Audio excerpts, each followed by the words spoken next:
KPM. Hai semua, Assalamualaikum, salam sejahtera. Anda sedang menonton Road to Success SPM 2021 bersama saya, Nisa K, hos anda. Selama 1 jam ini ada subjek yang menarik kita nak bincangkan dengan anda di rumah dan juga rakan-rakan yang akan turut bersama kita di studio sebentar lagi. Baiklah, sebelum kita pergi kepada barang-barang yang ada di hadapan Nisa, pergi kepada guru yang akan bersama-sama dengan kita, saya nak ingatkan anda semua yang menonton agar kekal menjaga SOP. Kita ni tak menang lagi. Jadi jangan leka, walaupun kita dah boleh ke sana, ke sini, jangan leka dan jangan lupa untuk sentiasa memakai pelitup muka di mana saja anda berada. Jaga penjarakan fizikal sekurang-kurangnya 1 meter. Kerap cuci tangan anda menggunakan air dan sabun serta sanitasi tangan anda apabila perlu. Baiklah, di hadapan Nisa ni ada beberapa produk-produk yang dihasilkan oleh murid-murid di sekolah. Nak tahu apa yang ada di hadapan Nisa dan apa subjek yang kita akan bincangkan adalah reka cipta. Jom kita berkenalan dahulu dengan guru yang akan bersama-sama dengan kita. Kita lihat profil ini.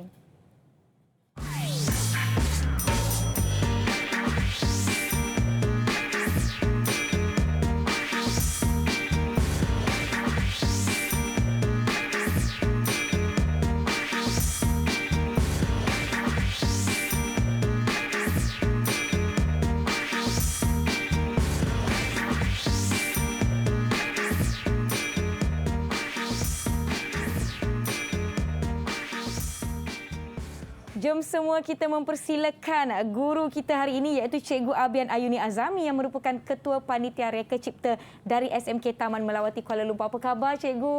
Ya, khabar baik. Cikgu, nama Cikgu agak panjang. Ada nama glamour ke di sekolah? Mesti ada. Ada. Cikgu Abby. Cikgu Abby. Kita panggil Cikgu Abby je lah ya. Bermula sekarang. Baiklah Cikgu, di hadapan kita ni ada pelbagai produk-produk yang dihasilkan. Saya kira menerusi mata pelajaran subjek Reka Cipta. Betul Cikgu? Ya, betul. Di sekolah. Ini semua hasil murid-murid ya? Ya, betul. Hasil murid 100% murid. 100%. Jadi mungkin sedikit Cikgu nak kongsikan dengan kita apa agaknya perbincangan kita hari ini.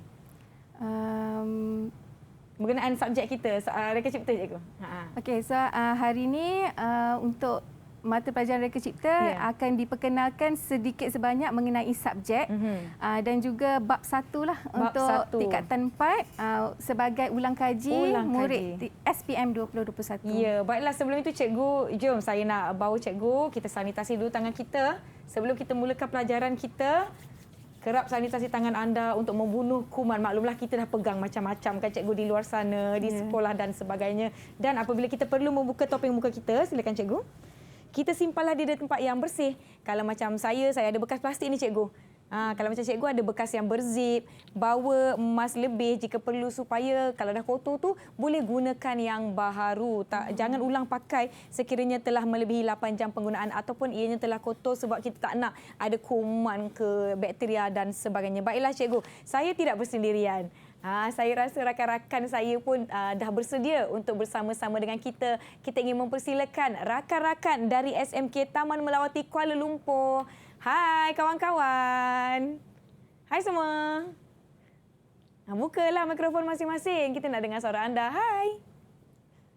Hello, selamat sejahtera. Hai. Wah, semuanya dah tak sabar-sabar Cikgu dah menanti dengan setia dari tadi. Baiklah, jom kita berkenalan dengan rakan-rakan kita. Kita mulakan dengan Farhani, perkenalkan diri, silakan.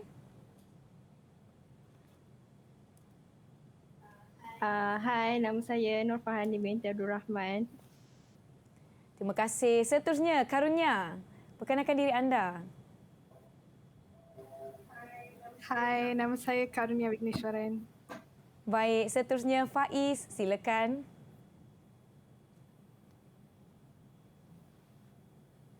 Faiz, ya silakan. Hai, nama saya Muhammad Faiz Akmal bin Muhammad Isfaruddin. Baik, kita persilakan Tarshan. Hai, nama saya Muhammad Faiz Akmal bin Muhammad Isfaruddin. Ya, baiklah. Terima kasih. Tarshan, silakan. Hai, nama saya Tarshan Ramu. Seterusnya Izzati. Mana Izzati? Silakan. Hai, saya Nur Izzati Hanani binti Abdul Aziz. Baik, terima kasih Izzati Hanani. Seterusnya Sarah Natasha. Silakan. Hai, nama saya Sarah Natasha binti Syarizal. Baik, terima kasih rakan-rakan dari SMK Taman Melawati. Mereka ni semua pelajar tingkatan 5, cikgu ya? Ya, memandangkan tadi cikgu AB ada sebut kita akan ulang kaji sedikit mata pelajaran ataupun subtopik tingkatan 4. Jadi yang di rumah yang sedang menonton RTS SPM 2021 ni sediakan buku teks. Agak-agak bab berapa ni cikgu? Bab 1. Bab 1 permulaan kepada reka cipta. Ya, jadi tidak ada alasan untuk anda tidak mengikuti mata pelajaran pada hari ini. Buka buku teks tu, jangan biar dia baru je awal tahun ambil, ujung tahun macam tu lah. Kita nak biar ada sedikit lusuh lah, nampak macam kita betul-betul menggunakannya. Baiklah cikgu, mungkin kita boleh kongsikan terlebih dahulu pengenalan subjek kita pada hari ini. Silakan cikgu. Okey, terima kasih. Sebelum bermula bab 1 pengenalan kepada reka cipta ni, baiklah cikgu memperkenalkan dulu apa yang dikatakan dengan reka cipta. Okey, reka cipta ni ada setengah kata subjek baru, tapi sebenarnya bukan subjek baru. Dia adalah subjek yang dah memang lama. Okey, dan dia merupakan salah satu mata pelajaran elektif ikhtisas, iaitu MP kita panggil, dalam bidang teknologi bagi murid tingkatan 4 dan 5. Okey, seiring dengan matlamat ke arah negara maju dan perkembangan teknologi dalam industri, pembangunan kurikulum MP yang berasaskan kompetensi merupakan satu inisiatif lah dalam menyediakan modal insan yang menyeluruh. So dalam subjek ni sebenarnya kita nak membina modal insan yang ada kemahiran, kreatif, inovatif, berakhlak mulia, cukup lengkap semua sekali. Dalam menghadapi cabaran abad ke-21 ni lah. Okay. So kita tengok dulu dalam kategori reka cipta ni, kita ada 3 kategori, iaitu artifak, sistem dan juga persekitaran. Okay. Artifak ni dia merupakan produk lah, seperti mana yang ada dekat hadapan di meja ni. Kita ada artifak yang dihasilkan oleh murid. Kemudian ada juga reka cipta dalam sistem. Okey, maksudnya sistem yang belum ada kita adakan, itu pun dipanggil sebagai reka cipta, dan juga persekitaran. Okey. Seterusnya kita tengok dulu dalam reka cipta ni, diingatkan balik kita ada 2 kertas, iaitu kertas 1 bertulis dan juga kertas 2 murid akan menghasilkan folio ataupun kerja khusus. Okey, folio ni berserta dengan artifak lah. Yang ni untuk kertas 2. Kertas 2 ni dia mengikut tema yang diberikan dalam soalan SPM kertas 2, dan tempoh untuk folio ni adalah 1 tahun. 1 tahun? Ya. Wah, lama tu jadi, cikgu. Jadi lama dan sangat bertuah lah. Untuk RC ni dia tak seperti subjek lain terlalu stres untuk waktunya lebih singkat. Waktu lebih singkat, nak cepat siap semua. Tak ada. Kita ada 1 tahun untuk mengkaji, untuk menghasilkan produk yang betul-betul bagus. Tapi walaupun 1 tahun kan cikgu, janganlah pula ambil mudah. Ya, betul. Janganlah pula berlengah-lengah. Gunakan waktu itu sebaik-baiknya. Ya. Okay, dan untuk hari ini lebih kepada kertas 1 lah. Kertas 1 dan dia membawa markah 100 markah, wajaran 70%. Okay, manakala untuk kerja khusus 60 markah, wajarannya adalah 30%. Dan kedua-duanya jumlah 100%. Okay, ini format pentaksiran. Format pentaksiran macam mana tadi yang cikgu dah terangkan. Kertas 1 kita ada 2 kertas, kertas 1 dan kertas 2. Okay, kertas 1 dia terbahagi kepada 2 bahagian pula. Okay, bahagian A dan juga bahagian B. Okay, bahagian A untuk hari ini bab 1 pengenalan kepada reka cipta ni, dia hanya di bahagian A sahajalah. Sebab bahagian A ni respon terhad, jenis item dia adalah respon terhad, dan bahagian B adalah respon terbuka. Bilangan soalan untuk bahagian A selalunya dalam 20 soalan. Okey, jumlah markahnya ialah 50 markah. Dan konstruknya lebih kepada mengingat dan juga memahami. Kalau kita tengok bahagian A ni ada 20 soalan, kita sebenarnya silibus tingkatan 4 dan tingkatan 5 kita ada 16 bab. Jadi dikira sebagai ni, sebenarnya satu bab tu akan keluarlah 1 soalan. Kecuali ada bab yang lebih lama tu adalah 2 atau 3 soalan untuk bab tu. Okay, untuk yang bab hari ini, bab 1 pengenalan kepada RC ni selalunya akan keluar 1 atau 2 soalan lah, selalunya bahagian A. Okey, kemudian kita ada bahagian B, 4 soalan ni lebih kepada konstruknya, memahami dan ada kemahiran aplikasi, menganalisis, menilai dan juga mencipta. Okay. Ini adalah silibus-silibus yang ingat baliklah, imbas kembalilah kita panggil. Okey, silibus pada tingkatan 4 dulu, ingat kita ada 8 bab semuanya. Bab bermula pada pengenalan kepada RC, reka cipta. Hari ini yang cikgu akan masukkan sedikit. Kemudian asas reka bentuk dalam reka cipta, faktor pemilihan, pengenalan pastian masalah, penyelidikan dan kajian produk, penjanaan idea, model olokkan dan juga lukisan kerja. Okey, kalau Nisa tengok, tajuk-tajuk ni sebenarnya dah disusun elok ikut turutan kita nak buat folio. Jadi maksudnya waktu murid buat folio tu, kita pun ajar subtopik yang berkenaan. Ini semua mengikut KSSM yang terbaru? KSSM yang terbaru, betul. Okey, kalau kita tengok silibus tingkatan 5, 8 bab juga. Bermula dengan lukisan terbatu komputer. Kat sinilah murid diajar guna aplikasi komputer, sama ada AutoCAD ataupun SolidWorks lah. Okey, kemudian bab 2, bahan peralatan mesin pembinaan produk. Kat sini murid dah membina produk. Waktu dia form 5 lah dia membina produk. Okey, kemudian ada sistem pembinaan pengujian model berfungsi dan juga prototype, penjenamaan produk, pemasaran, harta intelek dan juga dokumentasi. Kalau Nisa perasan, 3 bab yang akhir ni lebih kepada pemasaran. Pemasaran. Sebab tu kita ajar murid macam mana nak buat brosur yang baik. Okay. Contoh di hadapan ni ada brosur, kalau manual produk ni pengguna. apa namanya. Macam tu ya cikgu? Begini. Baik. Okey, seterusnya cikgu. Okey. Silakan cikgu. Okey, jadi kita akan masuk terus bab 1, pengenalan kepada reka cipta. Sebelum cikgu masuk, cikgu akan bagi tahu dulu apa dia standard pembelajaran bagi bab ini. Okey, kalau untuk bab ini, standard pembelajarannya murid akan dapat 2 objektif. Okey, murid akan dapat 1.11 mengenal pasti latar belakang dalam reka cipta, iaitu 1, murid dapat mendefinisikan apa dia invensi, inovasi, kreativiti dalam reka cipta. Kemudian murid diterangkan mengenai sejarah perkembangan reka cipta dari ada 3 fasa semuanya. Kemudian perkembangan reka cipta dalam pelbagai bidang. Kita ada 6 bidang dalam reka cipta. Dan 1.12 murid dapat merumuskan ciri-ciri seorang pereka cipta yang berjaya. Okay, dalam ni kita akan perkenalkan murid pereka cipta dalam negara dan juga luar negara serta hasil ciptaannya.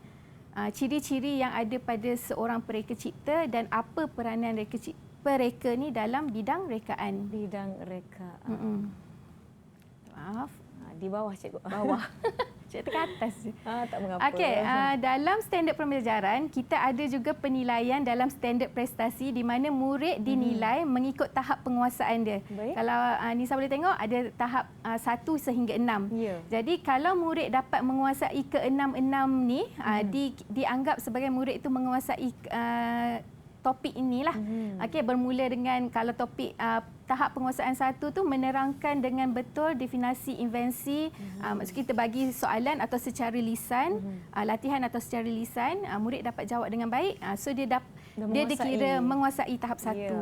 Sehinggalah tahap 6 tu boleh tengok kat depan paling ni. Tinggi tahap apa tu cikgu? Tahap 6. 6 ni dia mengimajinasikan sifat-sifat seorang pereka cipta dan peranannya dalam pereka cipta pada masa akan datang. Ya, agak-agak ni rakan-rakan kita di sini dah tahap mana dah mereka ni. Mereka ni semua tingkatan 5 dan hari ini kita akan mengulang kaji topik pengenalan tingkatan 4. Jangan ambil mudah waktu yang ada ni lah untuk kita mula ulang kaji. Nanti dah sampai tiba waktu peperiksaan SPM 2021 dapat jawab dengan yakin. Baiklah, kita akan teruskan pembelajaran kita selepas ini. Kita berehat dahulu, jangan ke mana-mana, berjumpa sebentar lagi. Didik TV KPM. Berdasarkan pandangan saya, reka cipta berlandaskan kepada gabungan 3 dimensi atau konsep, iaitu minda, kemahiran dan sikap atau nilai. Dalam proses reka cipta, penjanaan dan pencetusan idea bermula daripada minda. Idea yang abstrak ini diterjemahkan ke dalam bentuk kelakaran. Kemahiran diperlukan bagi merealisasikan laksana ini dalam bentuk model atau prototype yang konkret. Pada pandangan saya, RC menggalakkan murid untuk menjadi kreatif, inovatif dan inventif untuk menyelesaikan sesuatu masalah dari proses pencarian idea sehingga terhasilnya produk itu. Ia dapat melahirkan murid yang berfikiran kreatif. RC mengajar pelajar untuk bekerja dalam kumpulan untuk menghasilkan produk yang terbaik. Reka cipta atau lebih dikenali sebagai RC bagus untuk murid-murid yang bercita-cita untuk menjadi engineer atau arkitek pada masa hadapan. Ia kerana subjek ini mengajarkan basic tentang bidang tersebut. Jadi bila anda masuk universiti atau college, ia jadi lebih senang untuk belajar. Harapan saya untuk peperiksaan ini adalah agar saya dapat buat yang terbaik dengan tips-tips yang telah diberikan supaya saya dapat melanjutkan pelajaran saya dalam bidang yang berkaitan. Kembali menonton Road to Success SPM 2021. Subjek kita hari ini adalah Reka Cipta bersama dengan Cikgu AB dan rakan-rakan dari SMK Taman Melawati Kuala Lumpur. Baiklah Cikgu, jom kita teruskan dengan pembelajaran kita. Okay, baiklah, terima kasih Nisa. Okay, kita terus masuk kepada pengenalan Reka Cipta dan yang pertama kita nak tahu dulu apa yang dikatakan dengan Reka Cipta. Okay, latar belakang Reka Cipta.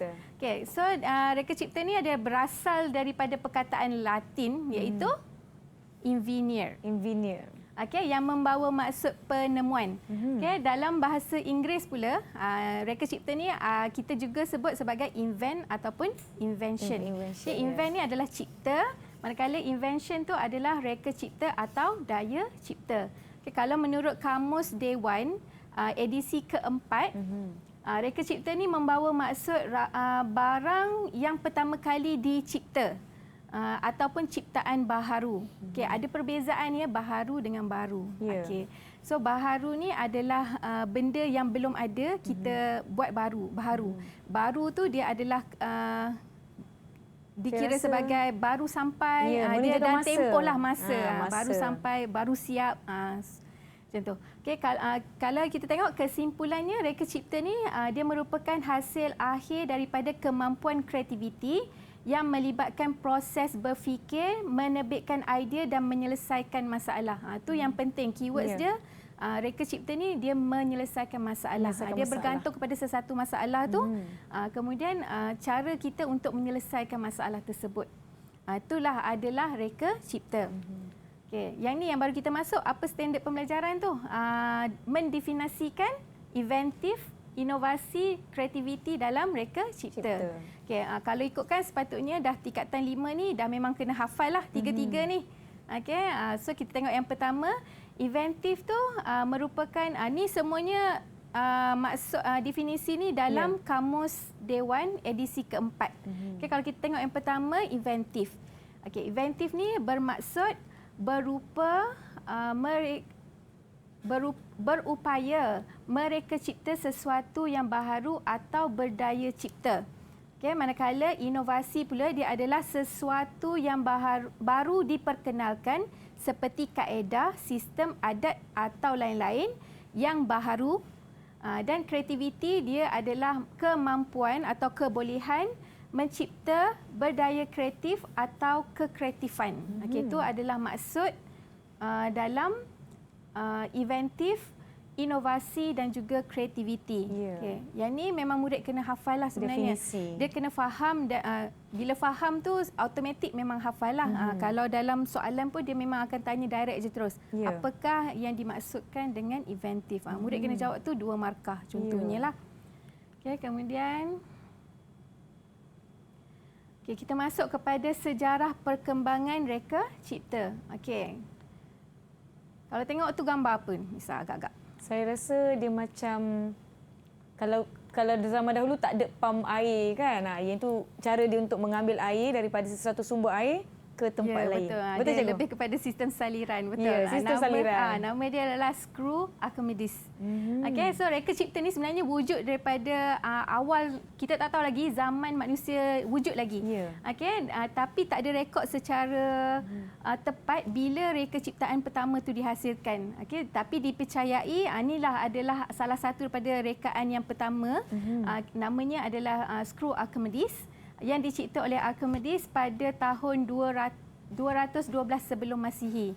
Jadi selepas daripada inilah terhasilnya banyak lagi teknologi-teknologi ataupun pembinaan produk-produk yang membantu manusia untuk menyelesaikan masalah. Ini contohnya Archimedes tu mungkin dia tengoklah masalah sistem peparitan ke atau sistem saliran. Dia bina satu produk ni memudahkan kerja manusia.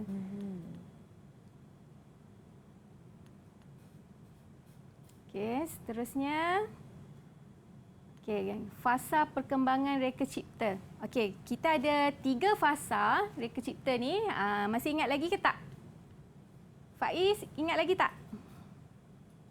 Ada berapa fasa semua? Ada 3. Okey, ada 3 Okey, so 3 fasa ni dia bermula pada abad ke-18 sehinggalah ke abad ke-20. Okey, so bermula pada abad ke-18 ni zaman pra-revolusi industri kita panggil. So pada zaman ni manusia hidup secara nomad.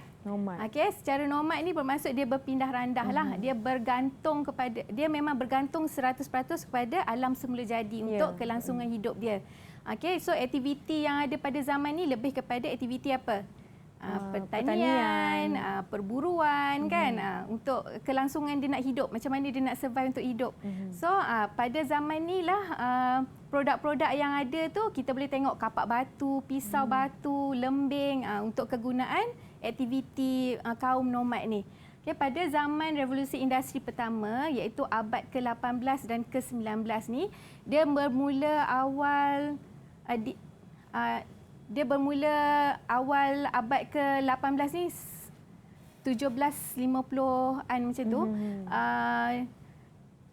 Dia manusia nomad ni dia dah hidup secara tetap. Bila hidup secara tetap ni dia dah dipanggil sebagai masyarakat industri. Dia ada industri dengan pengusaha industri. So industri ni di mana bila kita dengar je industri bermaksud dah bermulanya ekonomi lah, aktiviti ekonomi, pengeluaran ekonomi. So bila ada pengeluaran ekonomi ni kita nak sesuatu yang lebih efisien, yang lebih maju. Okey. Jadi reka ciptaan ni dia akan terhasil lebih kompleks dan dia juga dapat menghasilkan produk lebih banyak, lebih cepat. So pada zaman ni lah bermulanya. Katanya pada zaman ni adalah James Watt ni. Dia menghasilkan enjin steam. Kemudian dia diinovasikan oleh George Stephenson ni dalam bidang pengangkutan darat, lokomotif. Okay? Pada zaman ni juga bila kita dah ada kenderaan bermotor, jadi kena adalah jalan. Yes. Pada zaman inilah katanya bermula teknologi jalan itulah perhubungan, sistem perhubungan tu. Okay. Kemudian pada zaman yang fasa ketiga iaitu zaman revolusi industri kedua yang bermula pada abad ke-19 dan ke-20 dan ke-20. Okay, so pada zaman ni manusia hidup semakin kompleks dan juga maju. Sebab tu dia kata teknologi ni berubah mengikut zaman. Macam kita sekarang ni lebih maju. Kalau dulu tak mungkin kita berada di sini, kita boleh berkomunikasi dengan anak murid yang berada di sekolah jauh. Betul. Kalau dulu hantar surat cikgu, hantar surat, mungkin berhari-hari baru boleh berkomunikasi. Sebelum hantar surat, kita berkomunikasi guna asap. Bunyi sepelaung, 2 pelaung kan kata macam tu. Lepas tu sekarang ni dengan teknologi kata hujung jari sahaja kita dapat berhubung dengan orang yang jauh. So pada revolusi industri kedua ni banyak aktiviti penciptaan tu barangan kepenggunaan, pengangkutan, komunikasi, pembinaan semakin pesat membangun. Okay, pada zaman ni manusia mencipta radio, transistor, komputer yang semakin luas penggunaannya. Jelas kan? Tiga-tiga ni. Jelas tak? Semua mengikuti dengan baik ya kawan-kawan semua. Kalau okey beri Nisa thumbs up. Semua okey. Yang di rumah pun diharapnya okey lah. Silakan cikgu. Okey, seterusnya habis yang ketiga zaman fasa perkembangan industri, kita pergi kepada apa perkembangan reka cipta dalam pelbagai bidang. So sebenarnya reka cipta ni dia luas, banyak bidang yang kita boleh ceburi.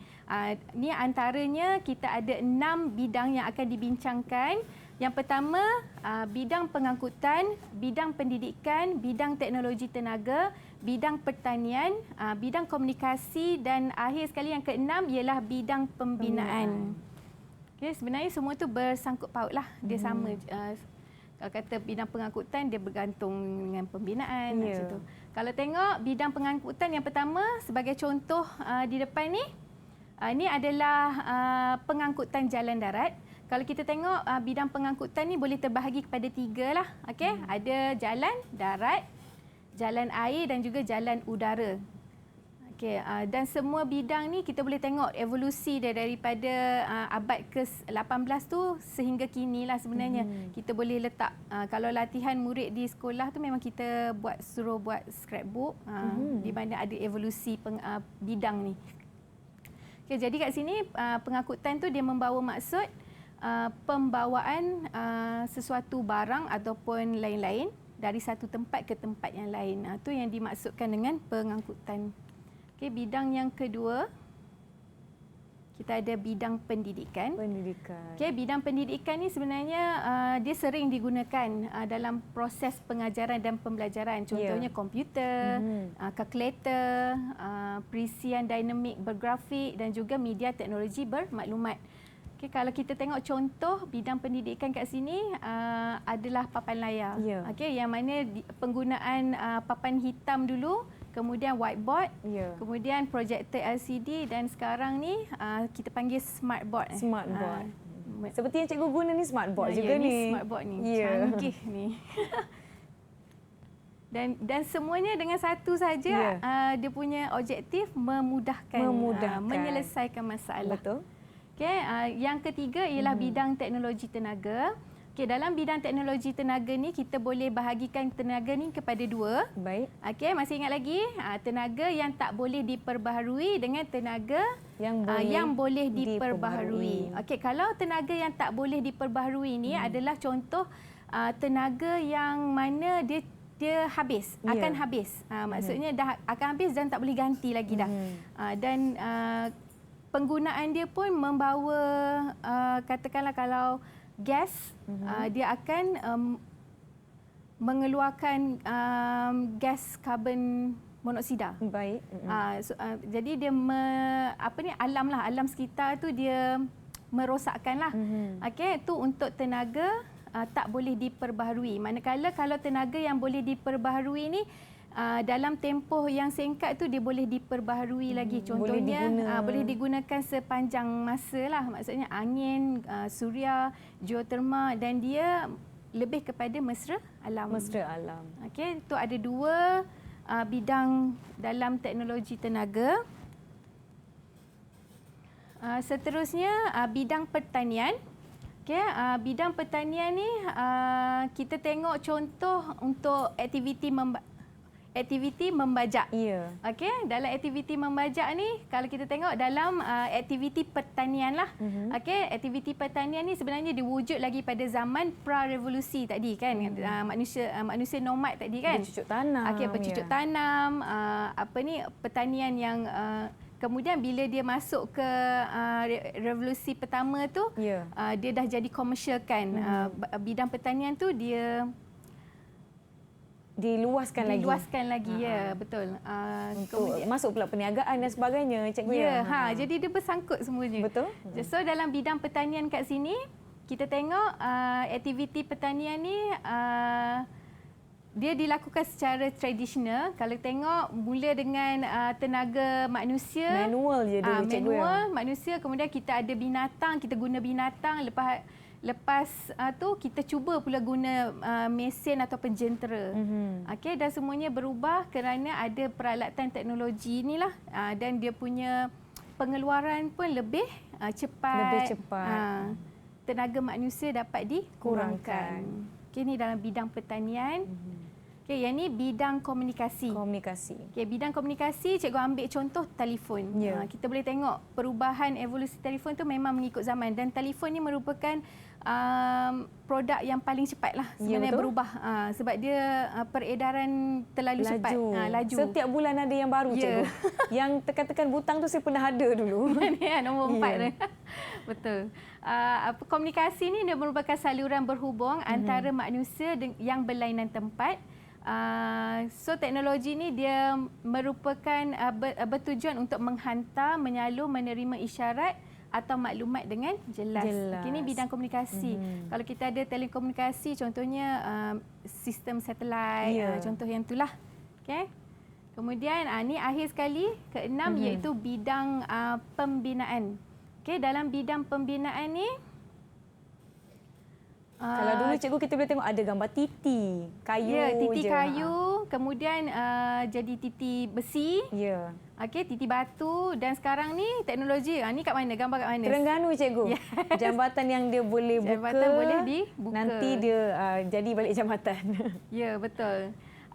Sebabnya kat sana tu ada laluan untuk kapal layar yang layar monsun tu kan dia tinggi. Jadi dia memang perlu ada bila kapal nak lalu jambatan tu akan dinaikkan. Itu satu inovasi yang sangat-sangat canggih lah.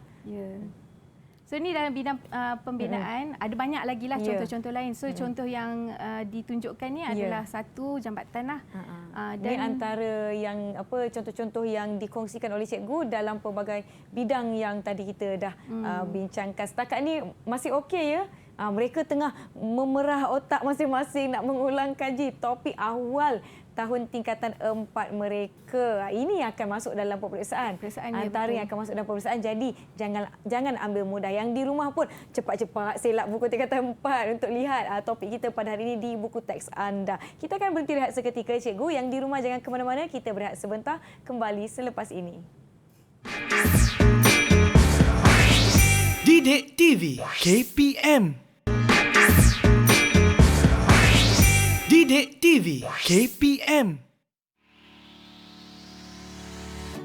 Bangunan Universiti Al-Faisal, Riyadh dianggap sebagai rekaan terbaik dari segi falsafah seni rekaan. Lebih menarik, universiti itu telah direka cipta oleh Bapa Rekaan Bangunan Malaysia, A.R. Hijaz Kasturi.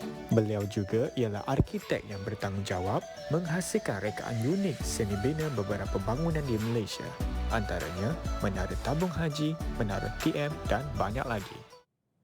Itu dia antara perkongsian tokoh yang membina bangunan yang sungguh cantik dan canggih dan berinovatif lah cikgu kan. Baiklah, kembali menonton Road to Success SPM 2021. Kita tengah berbincang topik awal tingkatan 4 pengenalan kepada reka cipta bersama dengan Cikgu AB dan rakan-rakan dari SMK Taman Malawati Kuala Lumpur. Jom cikgu kita teruskan. Okey, baiklah. Tadi kita dah settle satu subtopik iaitu perkembangan reka cipta. Sekarang kita masuk subtopik yang kedua iaitu ciri-ciri seorang pereka cipta. Okey, yang ni yang diuji untuk standard pembelajaran 1.12. Okey, jadi dalam ciri pereka cipta ni ada 1 2 3 4 5 6 7 8. Ada 8 ciri semuanya. Okey, bermula pada minat, empati, kreatif, inovatif, imperatif, perseptif, tidak putus asa dan akhir sekali menjaga alam sekitar. Okey, yang pertama kita tengok yang minat. Seorang pereka cipta ni yang penting perlu ada minat. Okey, kalau tanpa minat tak adalah sesuatu benda yang kita nak reka dalam bidang sesuatu. Contohnya kita ni minat tengok orang pakai baju cantik. So itu sebenarnya kita dah ke arah minat fashion. Dalam fashion ni pun ada juga bidang untuk reka cipta tu, mencipta baju yang baru, baju yang berdasarkan tema apa kan. So tu maksudnya minat. Perlu ada minat.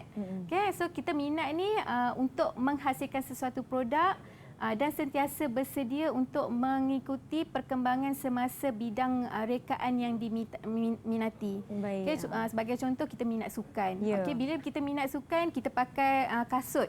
Kasut yang kita selalu pakai menyebabkan kaki kita luka ataupun sakit. So macam mana kita nak mengatasi masalah tersebut? Minat kita dah ke arah sukan, menjadikan kita ni nak reka sesuatu benda yang baru. Ini adalah ciri utama seorang pereka cipta. Okay, perlu ada minat. Perlu ada minat. Okay, yang kedua, empati. Empati ni dia adalah kita dapat merasai apa yang orang lain dapat rasa. Kita nak kenal pasti apa sasaran pengguna. Tu yang kata kalau kata kita ada minat dalam bidang tertentu tu kita dah dapat merasai. Maksudnya kita dah ada sifat empati kat situ. Bila dapat merasai tu, kita dah tahu apa masalah yang dihadapi oleh kumpulan sasaran tu dan kita akan reka sesuatu benda yang baru. Maknanya bukan sekadar untuk menyelesaikan masalah kita, tapi menyelesaikan masalah orang lain juga. Kadang-kadang kalau kita dengan ketinggian macam ni, mungkin masalah kita berbeza dengan orang yang ketinggian macam ni. Sebagai contoh, kerusi tempat duduk lah. Kerusi tempat duduk mungkin ada sesuai dengan orang yang berbadan kecil, bersaiz kecil, tapi tak sesuai untuk yang bersaiz besar. Jadi macam mana kita nak mengatasi masalah tersebut? Itu contohnya lah. Empathy lah. Itu kita dapat memahami apa kehendak, mengenal pasti apa keperluan masalah yang dihadapi oleh pengguna.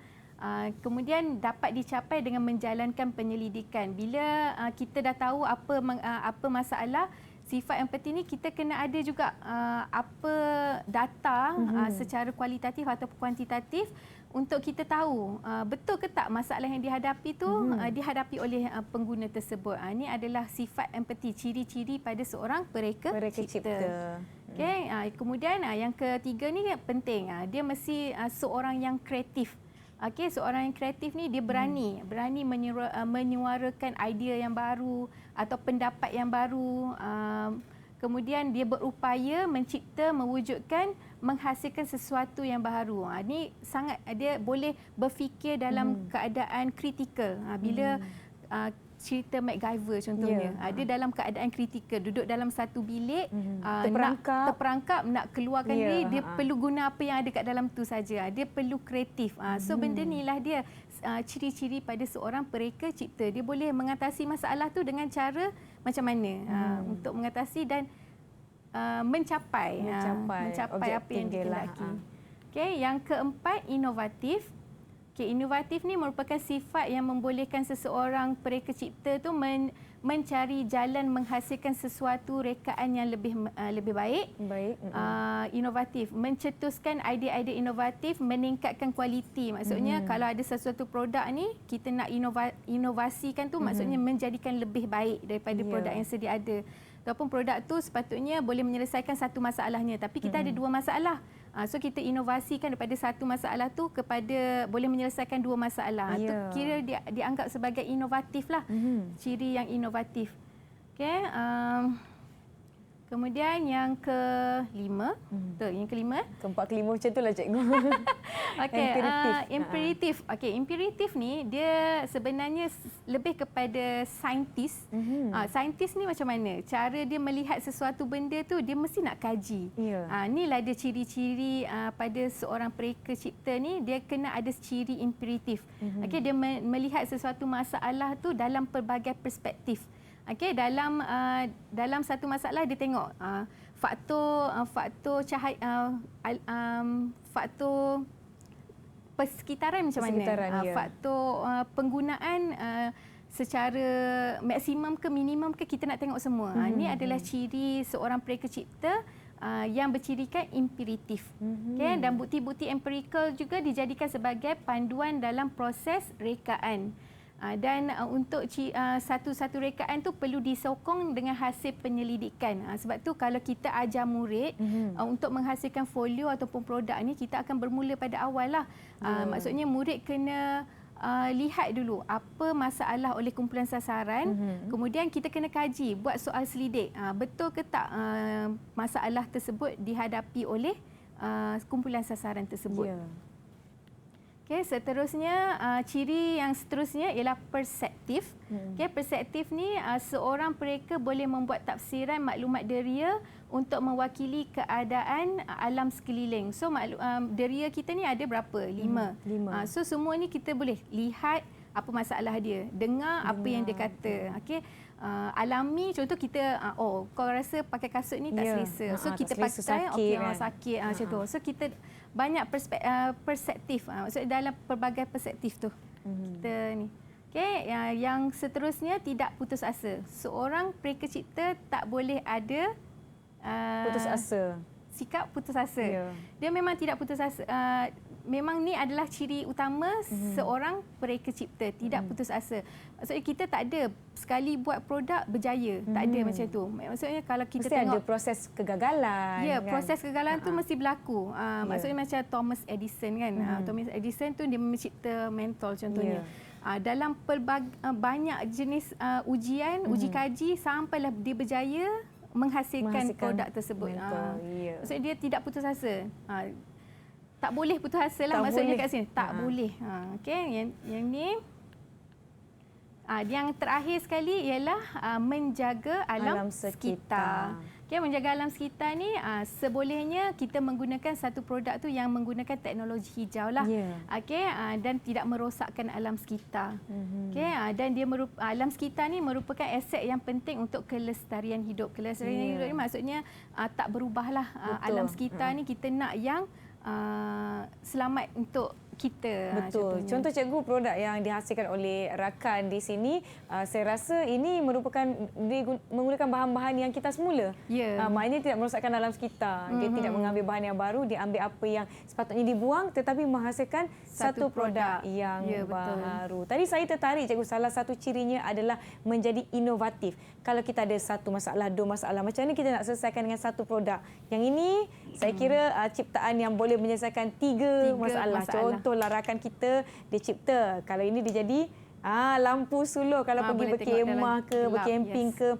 Kalau masuk hutan tersesat, ada pula kompas kat tepi. Kalau rasa-rasa perlu minta bantuan, tak ada orang dengar, ada poket di tepi ni, dia ada whistle kat dalam ni cikgu. Jadi ini adalah salah satu ciri-ciri inovatif yang kita dapat tunjukkan kepada semua. Tiga masalah dapat diselesaikan dengan satu produk. Okey cikgu, jom cikgu teruskan. Okey, boleh teruskan. Silakan kita cikgu. pergi kepada peranan seorang reka cipta. Tadi kita dah nampak apa ciri-ciri pada seorang pereka cipta. Terus kita nak tengok apa peranan seorang pereka cipta ni kepada siapa? Masyarakat, negara. Okey, kita boleh tengok kat sini. Yang pertama, seorang pereka cipta ni boleh mengurangkan kebergantungan negara dengan produk yang diimport. Maksudnya kita boleh hasilkan sendiri di negara kita. Kemudian meningkatkan kualiti kehidupan masyarakat, mengaplikasikan sains dan teknologi terkini dalam reka ciptaan, meningkatkan produktiviti kerja dan pelaksanaan aktiviti dengan lebih efektif. Seterusnya, mewujudkan banyak peluang pekerjaan yang memerlukan kemahiran tinggi. Dan akhir sekali, seorang pereka cipta ni berperanan untuk mewujudkan persekitaran pekerjaan yang lebih kondusif dan juga efisien. Setakat ni rakan-rakan faham ya, mengikuti ya. Nanti di akhir rancangan nak tanya soalan ni. Okey, senyum je masing-masing. Tengah hadam lagi. Tak apa, kita ulang kaji sama-sama. Jom cikgu.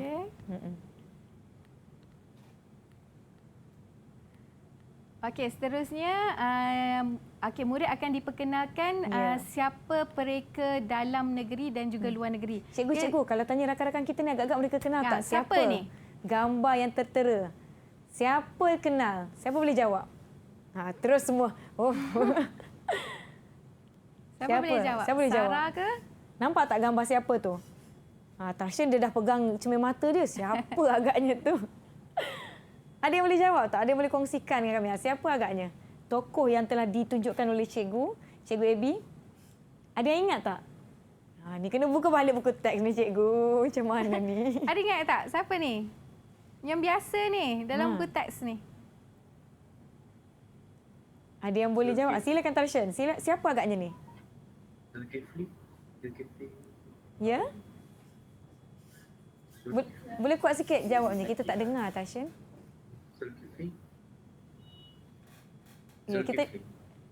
Kita lihat jawapannya, betul ke? Okey, so dia betul. Zulkifli bin Harun. Okey, ni Zulkifli bin Harun yang lahir pada 2 Januari 1959 di Kelantan tapi dibesarkan di Rawang.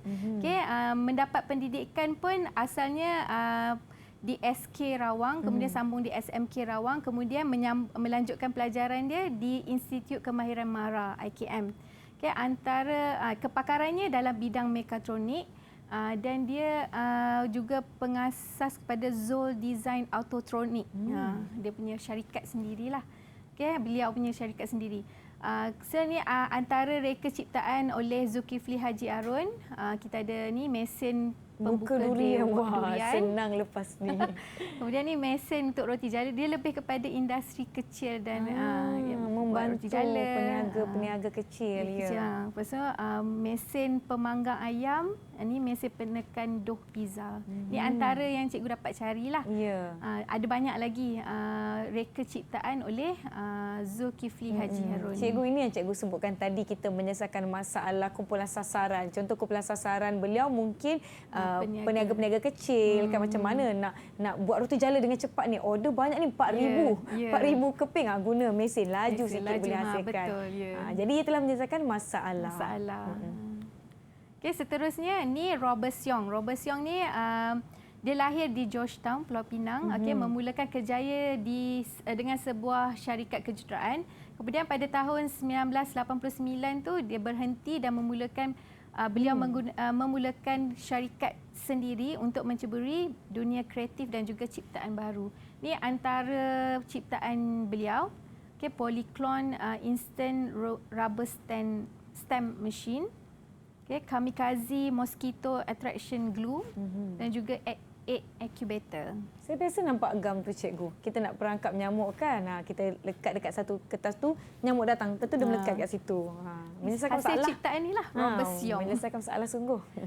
Jadi kalau untuk yang nama pereka cipta ni, murid selalu akan ditanya dan contoh-contoh ni kena tahulah hasil ciptaan ni. Murid kena jelas dan ingatlah, hafal.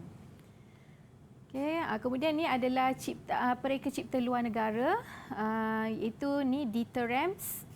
Okay, hasil ciptaannya adalah SK4 record player, okay, film projector, calculator Braun ET66. Okay, yang ni adalah James Dyson. Okay, kalau pernah dengar vacuum. Saya tahu. Vacuum yang sungguh menjadi idaman ramai tu cikgu ya. Inilah dia perekanya, James Dyson. Okay, dan dia memang mereka itulah Dyson Airblade, semua itulah. Dan akhir sekali ni semua memang kenal lah. Steve Jobs. Okay, dan dia hasil ciptaan ni boleh tengok kat depan ni, Apple Telefon One, Apple 2 dan sebagainya. iMac, iPod dan juga iPhone. Ni pereka cipta luar negara yang diperkenalkan kepada murid dalam silibus Form 4 ni lah. Cikgu, kalau soalan berkenaan dengan siapa pereka cipta dalam luar negara tu, biasa dia akan keluar di bahagian mana? Bahagian A. Bahagian A, soalan 1 tu. Selalunya memang akan keluar satu soalan kat situ. Okay, kemudian kita ada pereka cipta Islam kat sini, diperkenalkan kepada murid sajalah. Al-Khawarizmi, Al-Jazari, Qutbuddin Aibak. Okay, ni boleh tengok. Al-Khawarizmi tu kita tahu pakar matematik. Okay, algebra. Yang Al-Jazari tu pakar kejuruteraan. Ni contoh-contoh lain kita boleh tengok kat sini. Pereka cipta Islam dalam ciptaan algebra. Kemudian Taqi Al-Din ni pun ada dalam silibus. Kita panggil gam gerak mekanikal ni, ataupun dikenali sebagai gam gajah. Bukan jam gajah. Dia menggunakan haiwan itulah, gajah itulah untuk dijadikan penentu masa. Ya, baik. Okey, Fatullah boleh tengok kat sini. Okey, ni seterusnya ni adalah lain-lain pereka cipta barat. Ni ada lagi, banyak lagi nama-nama pereka cipta. Ya, saya kira senarai ini juga kita senang dapati menerusi akses internet. Sekiranya anda ada akses internet, boleh tengok siapa lagi pereka cipta dalam dan luar negara yang ada lebih daripada apa yang ada di dalam buku teks sebagai pengetahuan masing-masing. Baiklah, kita akan berhenti rehat seketika. Yang di rumah jangan ke mana-mana, yang di studio sila bersedia. Didik TV KPM. Anak Melayu Malaysia telah memberi kepercayaan dan tanggungjawab untuk mencipta dan menghasilkan rekaan terkini kasut keluaran 3 buah syarikat kedua utama yang berpangkalan di Johor, iaitu kasut jenama Dragon Beard, Top 7 dan Premier 7. Kasut-kasut rekaan beliau kini dipasarkan di Korea, China, Amerika Syarikat serta Eropah. kembali menonton Road to Success SPM 2021. Kita setakat ni dah berbincang pengenalan tingkatan 4. Jadi kita nak lihat kefahaman murid-murid setakat ni ikut atau tidak pembelajaran kita. Jom cikgu kita tanya mari soalan. kita uji. Okey, selalunya kalau untuk bab 1 ni dia hanya keluar dalam bahagian A, soalan 1 atau 2 saja. Jadi dia merupakan respon terbuka. Okey, kalau kita tengok soalan 1 contohnya yang pertama, jadual 1 menunjukkan definisi-definisi yang menerangkan beberapa istilah. Nyatakan istilah yang tepat bagi definisi yang diberi. Okay. Yang pertama, berupaya mereka cipta sesuatu yang baharu atau berdaya saing. Ini yang kita uji yang pertama tu, mendefinisikan inventif ke, inovatif. Soalan definisi cikgu. Ataupun satu lagi apa? Kreativiti. So, ya. siapa boleh tolong jawab? Siapa yang tahu pertama? jawapan yang pertama? Dia dah beri definisi apa? Istilah. Definisi yang pertama tu. Ya. Istilahnya siapa? apa? Farhani. Okay. Farhani ya, silakan. Jawapan dia inventif. Inventif. Kita tengok ya, betul jawapannya. Okey, betul. Ya, betul. Tahniah Farhani. Okey, yang kedua, sesuatu yang baharu diperkenalkan seperti kaedah, sistem, adat dan lain-lain yang baharu. Okey, terus je jawab Siapa nak jawab? Siapa boleh jawab? Saya. Silakan Tarshan. Inovasi. Okey, betul, inovasi. Betul. Dan akhir sekali dah tentulah kalau ada inventif, inovasi dan akhir sekali ni kita tahu kemampuan mencipta, berdaya kreatif atau kekreatifan. Jawapannya sudah tentulah kreativiti. Okey, soalan yang kedua. Okey, senaraikan 2 hasil ciptaan pereka cipta berikut. Okay, dia bagi tadi, dua. Dia bagi 2 ni adalah pereka dalam negara. Okey, Zulkifli bin Harun. Siapa boleh berikan jawapan dan juga Robert Syong. Zulkifli bin Harun, apakah 2 ciptaan beliau? Siapa nak jawab? Pantas cergas, silakan. Izzati Hanani lagi, silakan. Rumah Lot, Doktor. Okey, dan lagi satu. Lagi satu, boleh bagi 2 tak? Hovercraft. Betul ke cikgu? Betul. Ya, betul. Okey, sebenarnya Zulkifli bin Harun ni ada banyak lagi.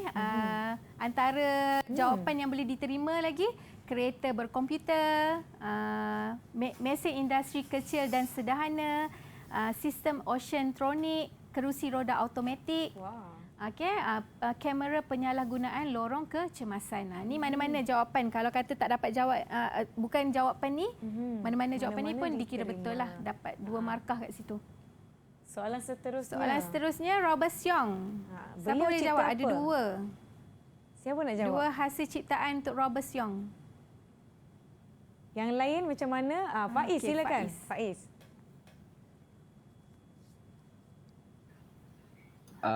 Polyclone dengan egg incubator.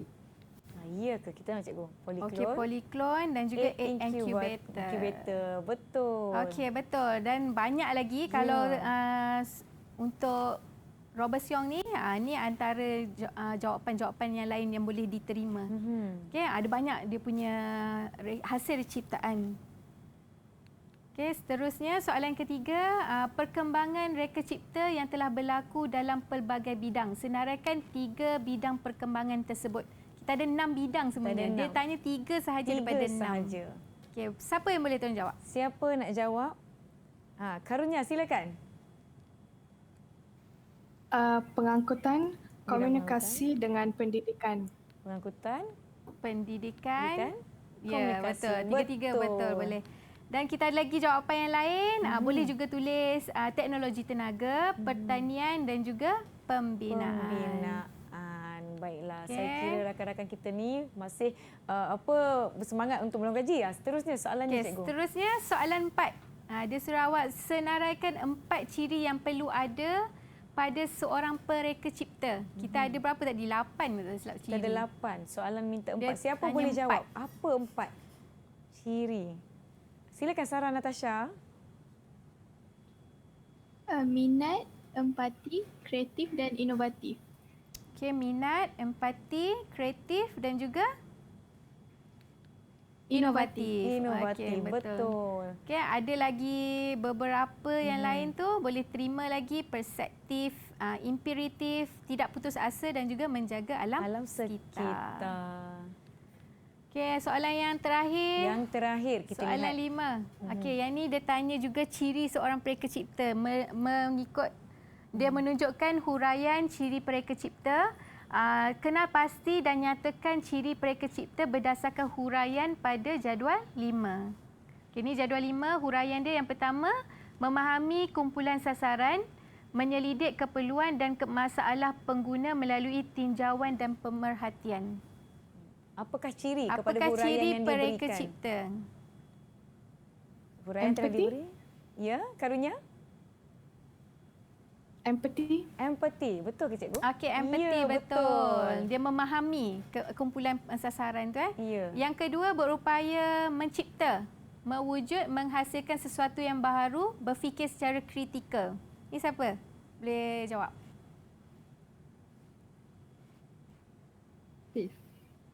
Siapa nak jawab yang huraian yang kedua? Yang kedua. Apakah ciri yang dicari? Farhani okey. Tashan, silakan Tashan. Kreatif. Berfikir secara kritikal. Betul, berfikiran secara kreatif. Dia berfikir secara kritikal tu. Okey, dan akhir sekali sentiasa berusaha mengatasi kegagalan. Ni sentiasa bersemangat untuk terus mencuba. Ni sudah tentulah ciri yang mana ni? Yang mana ni? Kegagalan ni tidak putus asa. Tidak putus asa. Okey, so yang ni jawapannya. Kena jawab dengan betul baru dapat 3 markah. Baik, ini contoh soalan-soalan yang mereka akan jawab di waktu peperiksaan cikgu kan? Ya, yang ni untuk dia memang kalau untuk bab 1 ni memang akan keluar soalan 1. Soalan bahagian A. Jadi penting untuk murid-murid semua menguasai semua bab sebab mereka akan keluar di setiap bahagian tu. Setiap bab tu akan keluar. Akan keluar soalannya. Jadi janganlah ambil mudah. Tingkatan 4 ni bukanlah tahun bulan madu cikgu. Jangan berehat-rehat sangat. Kita sentiasa ulang kaji dan membuat latih tubi. Kalau ada yang tak faham boleh tanya cikgu. Baiklah, kita ingin mengucapkan terima kasih banyak-banyak kepada cikgu AB dan rakan-rakan dari SMK Taman Melawati kerana kita telah pun tiba di penghujung rancangan. Saya kira banyak input dan informasi yang cikgu telah kongsikan mengulang kaji bersama-sama dengan penonton di sini dan juga di rumah. Diharapkan lebih bersedia untuk SPM 2021 yang akan datang ini. Baiklah, kita ingin menyebut sedikit kempen #terima kasih cikgu di mana rakan-rakan kita ada hantar kad ucapan, ada yang hantar kad digital. Yang di hadapan di sana ada banyak jenis kad ucapan yang contohnya yang inilah secara ringkasnya. Ucapan terima kasih cikgu kepada guru-guru di Malaysia dan juga tema tahun ini adalah berguru demi ilmu bina generasi baharu. Saya ingin ucapkan terima kasih sekali lagi. Kita akan bertemu di episod yang akan datang. Saya Nisa Kia. Assalamualaikum. Bye. Lambai kawan-kawan. Bye. Hai, nama saya Jasina Ciko. Saya berumur 10 tahun daripada SD Perempuan Methodist. Hari ini saya ingin mengucapkan terima kasih cikgu. Waktu pagi mendung selalu, hujan dan air membasuh bumi. Terima kasih guru-guru kerana sudi ajarkan kami. Pelangi muncul jarang sekali, indah sungguh berwarna-warni. Jasamu guru besar sekali, tidak terbalas walau seinci. Air sungai jernih sekali, sejuk terasa di jari jemari. Tiada tali jasa diberi, tanpamu guru siapalah